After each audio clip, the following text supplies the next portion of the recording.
Келер жылдың қаңтар айында Теміртау қаласы мәдениет сарайының сахнасында Алтын жіп 2019 атты дизайнерлердің 7-ші аймақтық жарысы өтеді.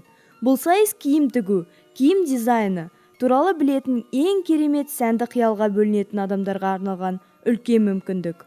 В этом году стартует уже 7-й раз. Байқау осы жылы 7-ші рет Алтын жіп 2019 деген атаумен өткізілетін болады. Бұл аймақтық байқау. Байқауға Қарағанды және Теміртау қаласының барлық киім дизайнерлері қатысатын болады. Байқаудың мақсаты талантты жандарды іздеп, оларға өздерін жаңа қырынан танып білуге мүмкіндік беру.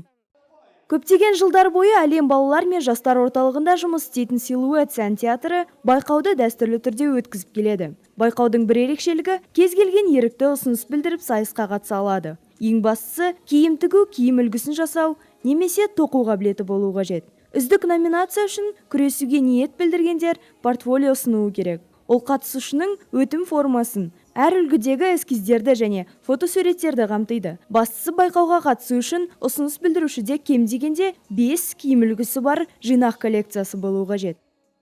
Дизайнеры при помощи нашего конкурса получают приглашение на различные дальнейшие конкурсы. Бұл байқау өте қажет деп ойлаймыз. Сондықтан байқауды біз жыл сайын дәстүрлі түрде өткізуді жоспарлаймыз. Соның нәтижесінде сән әлеміне деген сұраныс артады деген ойдамыз.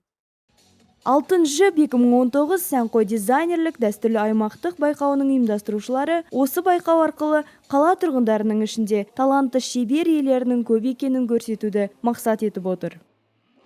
Уважаемые жители нашего города. Құрметті Қарағанды облысының және Теміртау қаласының тұрғындары, егер сіз шығармашылық адам болсаңыз, біздің байқауға қатысып, бағыңызды сынап көріңіз. Біз өзіңізді жаңа қырыңыздан танып білуге мүмкіндік жасаймыз.